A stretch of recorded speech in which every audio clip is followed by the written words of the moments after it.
Moving on to topic 2. Speaking of games, let's talk about Fortnite. Let's talk about Fortnite's new chapter. Chapter 4? Season 3? Is that what we're on? Who fucking knows? Lady and I just finished playing some games, so it's fresh off the top of my mind, but you know how that works. Okay, Moose, chill out, brother. You were asleep while we were playing. Don't yell at me. He was snoring. He was. So yeah, Fortnite Chapter 3, Season 3 is now out, and it's called Vibin. I didn't watch the Collision event, so I cannot comment on the events of the event and what happened full on with the story and stuff like that, but essentially, if you missed last season, there was this big battle going on, this big war throughout the season, where the IO forces and what were they called, the Seven, their forces were battling it out over the world. Whatever. We tried to run from them 2 seasons ago by flipping the island. Yeah, that sounds weird, but it happened. And the forces followed us, and now we just had a big battle. So the whole season, obviously it's the still battle royale mechanics. Like, the gameplay is not essentially any different, but their overall world building, the NPCs were having their war throughout. We had the tanks introduced, the battle buses introduced, eventually helicopters were reintroduced. Like, there was these war elements that could be found around the map that you as a player could use in the battle royale. And now with this season, the war is done. Essentially, the good side has won, and whatever other events have transpired, because I don't know, I didn't watch it, have happened. So now everybody's chill, and we're partying, and we're having a good time. That's essentially the overarching story that's happening right now on the Fortnite island. It's one giant party. So we have new locations. We got Reality Falls in there. What else is in there location-wise? We got a big reality tree. It's like the tree of life that has a cool mechanic to it. Greasy Grove has gotten a big overhaul, and I believe there's one other area that's new, but I'm blanking on the name of the location. I apologize. So you have some new locations in there. The giant canyon where the military forces of the opposing side were located is now a theme park. So essentially, it's not a full-on theme park, but there is a roller coaster in there. The lady rode the whole thing earlier. Looks exciting. Some big drops. Except for the big drop. Oh, right. Yeah, she had to save me, who was dead. So she didn't do the big finale drop, or starting drop, rather. But there's a roller coaster you can ride in as the ballers, the little glass spheres, are back and reintroduced in this season. Excited to use those to kind of navigate a little bit faster through some areas.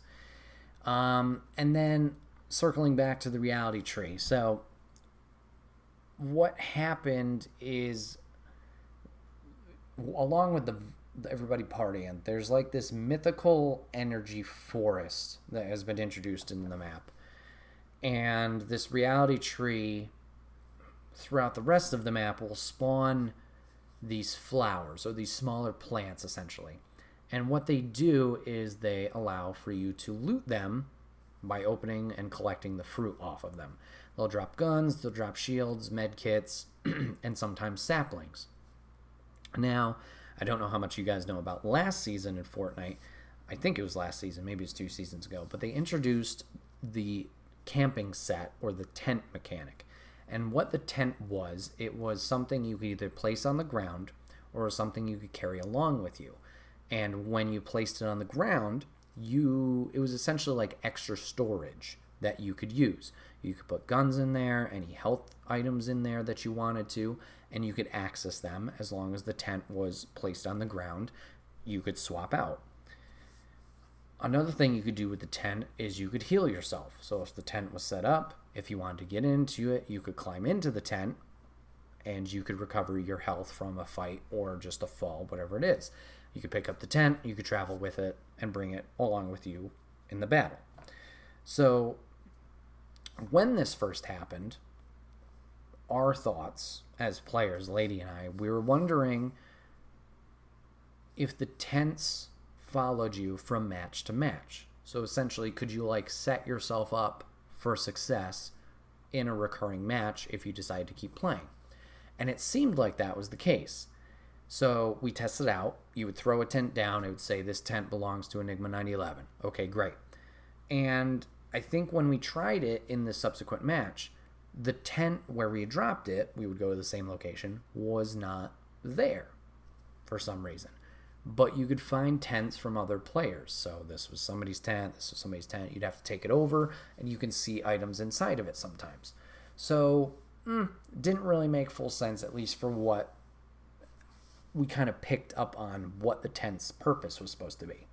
In this season, with the reality tree, they kind of have fixed what the tents were supposed to be, it seems. So, I mentioned these saplings will drop weapons, health items, and sometimes seeds. Well, if you pick up the seed and you find a place to plant it by throwing it on the ground, a tree will grow that is your tree. It will grow, it will make some loot, you can pick up that loot. If you come back the following match, your tree will be labeled on the map, you can go back to it, and you have to pick up weeds around it, essentially keep the plant growing. Pick up the weeds, pick those. You might get some items from your sapling, or your sapling won't be ready. I think it takes 2 matches to fully get your sapling grown. Once you go back, it gives you rarer and rarer materials each time you return to the plant. We haven't fully tested it out and wondering, and left the plant to see how tall or how well this plant can grow. Can you get eventually legendary gear out of it? Does it expire on its own? Not sure. The plant will expire if you take another sapling and plant that one. So you can only have 1 plant per player. So good to know there. So right now we do have our plants planted in a new area. Not going to tell you, cheaters. No, I'm just kidding. You wouldn't be able to find it. We do have them planted in a new area, so we'll have to see how that eventually does grow and improve. According to IGN here, a sapling will grow in the same place from match to match and will bear better and better loot each time you weed it until it provides mythic loot. So there's your answer. It will progress until that most rarity of weaponry, and then maybe it'll expire from there. So, cool. Good to know. Interesting mechanic that it knows, especially from lobby to lobby that you do jump into, that your plant is active in that spot from your profile. You can chop down other saplings. I don't know if they're specifically other players or if they're just randomly generated ones to kind of get the ball rolling. I guess time will tell there. I did mention that the hamster ball thing is back. It's always a fun way to navigate. We got some new weapons. There's the DMR, which is the designated marksman rifle. It's kind of like a sniper rifle with its scope, but it's going to use assault rifle ammo. You have the hammer assault rifle. Decent. And the 2-shot shotgun. Those are your 3 new weapons for this season. I haven't really used the 2-shot shotgun. Don't really go for shotguns in general. But getting shot by it hurts, so it must be pretty good. You still got your sidearm pistol, revolver, stinger, SMG, heavy sniper rifle, firefly, harpoon gun, cow catcher, which is the little ramp for your car, and the repair tool. Others are returning as well. I think there was a burst assault rifle we saw at one point, as well as the combat SMG. Battle Pass wise, I think this one's a little lacking, in my opinion. There's some very cool gliders that are included in there. There's one that's like a golden griffin, and then there's another one that's like a dragon. Those are really cool. But as for characters, I don't know. It's a lot of original characters, which is great. Obviously, you want original characters. You can't all have all these licensed characters in here unless it's that Marvel season. But for me, they kind of look generic, in my opinion. So out of the battle pass, you get 1, 2, 3, 4, 5, 6. 6 original characters. And I'd say 5 of the 6 are kind of meh. We do have another character this season similar to last, which his name is Snap. And he's essentially a skeleton. But he's like an action figure where you can heavily customize him. So similar to last season, I don't remember the character's name, but she was like some cyborg assassin lady.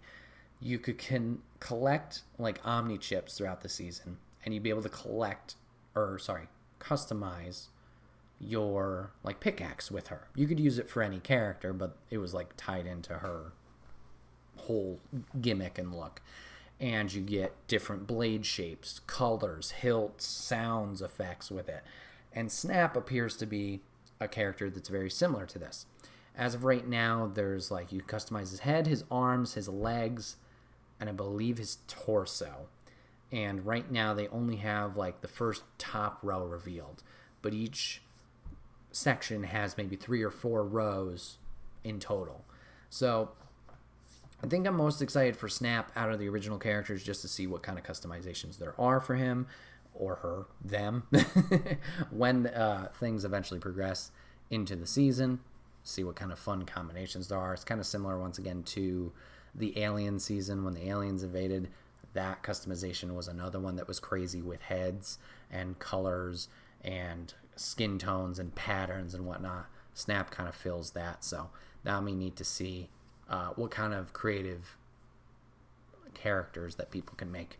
As for the licensed characters, we got 2 Lucasfilm characters. We have Indiana Jones, which will be our special character, released in like a month's time, that you can start unlocking.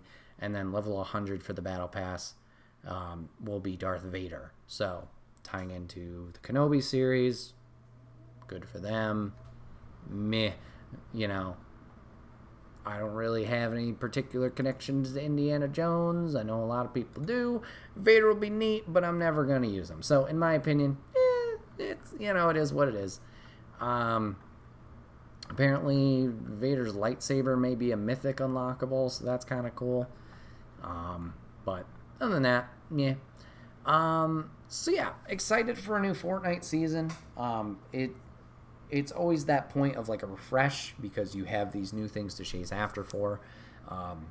Sometimes the length of the Fortnite seasons are a little bit long. Like, I think this one doesn't end until September.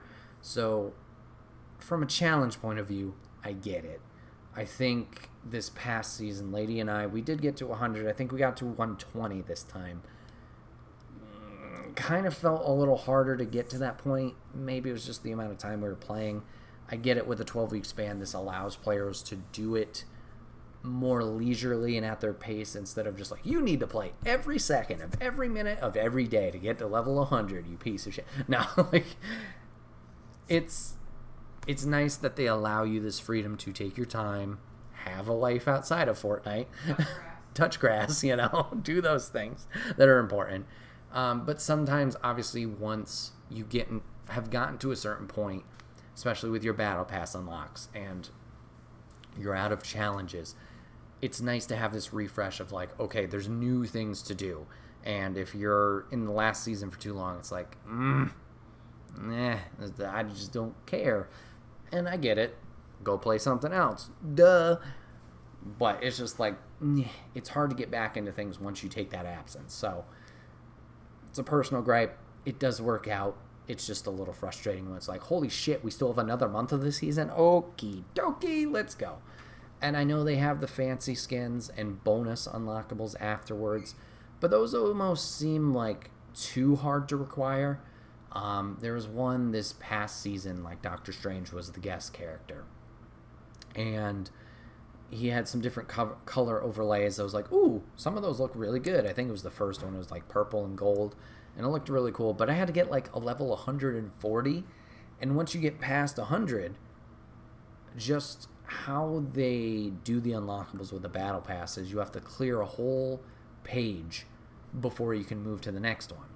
And the star system, which you get 5 stars per level, that's how you unlock things, it just takes forever to move on to a next page. You almost need, like, it's not 100 stars, but it's a lot of stars to kind of move on to the next page. So if you like something on page 3, you got to do that whole work up to it. And obviously with leveling up higher, the experience level that you need, that number, is going to be higher. So the requirement's higher. But at the point I've reached 100, I've already done all the challenges, or most of the challenges. So now I got to do the stupid ones. Like, I got to cut down how many trees? Or I got to do this? Like, when the challenges aren't there, it's hard, which I get it. It's supposed to be rewarding for the players who do it. But I think the milestone challenges, which are like your lifetime play of those seasons, they could have been a little different. This season and season 3, I think they're much better. The destroy tree ones, I'm just picking on this one in particular because it was ass. Especially with zero build mode, I'm never going to chop down trees. I'm not a builder in particular. I can see the strategy of building these big hotels, but then there's also the point where I still just kick your ass when you're building this big hotel because you're so focused on building, or, you know, I take out the foundation, now you're fucked because you're falling. Obviously pro Fortniters. You're really good at building. You'll wipe me on the ground any day, but still. General play, yeah. So like the destroy tree milestone, it was like 100 trees per like level. There's like 20 levels in the milestone, and each time you complete it, it's experience. I think it was like 7,000. So like 100 trees each time is like, this takes forever. Whether it's the normal game mode battle royale or it's the team rumble where you die a lot, you respawn. It's just like, ugh, this is not worth my time. So I think this season, the milestones, at least right now, from, you know, a fresh set of eyes looking at these, looks better, looks intriguing. I know they gotta find that balance of like, make it something players can achieve, but don't make it too easy. I do remember a few seasons ago, could have been us playing a lot more too, but I think we almost got to like 200 plus on the level thing. So maybe that season was a little too easy, or once again we were playing too much. Who knows? We'll have to see how this season plays out level wise. But overall, excited to see the new fresh coat of paint that Fortnite is getting. Excited to play with the new mechanics that they have added in, whether it's the weapons, the vehicles, whatever it is. And Battle Pass a little iffy for us, but it'd be nice to chase those new objectives and those new tasks. As for Fortnite's overall story, what's next? So I mentioned everybody's partying, everybody's vibing as we're saying it. The world that they're in is now in this like bubble, and at the very end of the reveal trailer where they show everything off, the bubble is being held in someone's hands. It looks almost like a devil-esque figure or a cat figure. So there's going to be some new big bad heading potentially into Season 4, or if they're going to milk this and kind of put it a few seasons away. We'll have to see. I'm curious how that will play out, obviously with the size differential of here's the world and then this Galactus-esque figure over top of them. We'll have to see. I don't know. Fortnite's been fun. I know it's not for everybody. Zero build, regular build, whatever modes you do play, if you do play. It's a good time. It's a good time. I know we shit on it. We meme on it all the time. That's fine. But Fortnite's back. I'm excited. We'll be playing some more. This has been another episode of the Wait, What Are We Talking About podcast. My name is Bret, a.k.a. Enigma911, and today I was joined by my lovely chatters, my subscribers, my peanut gallery. Shout out to you guys. What's up? And Moose, number 1. Appreciate you guys joining in the conversation. If you want to catch the podcast live, you go over to twitch.tv/Enigma911 every Sunday at 8 p.m. Eastern. You join the chat like they did today. If you're a subscriber over there, we'd love to have you in on all the fun and the conversation. But if you can't catch it live, that's A-OK. Go over to YouTube and podcast services the very next week, where it's broken out topic by topic and put as one big video and MP3 for your music on the following Friday. Last but not least, #ad merch store. Get all your swag over there. T-shirts, cups, backpacks, and more. Rep the brand, support us, and we would love you for it. Thank you guys so much for hanging out today for another episode of the podcast. Thanks for giving it a watch, giving it a listen, and we'll see you guys on the next one. Peace out. Take care. Goodbye.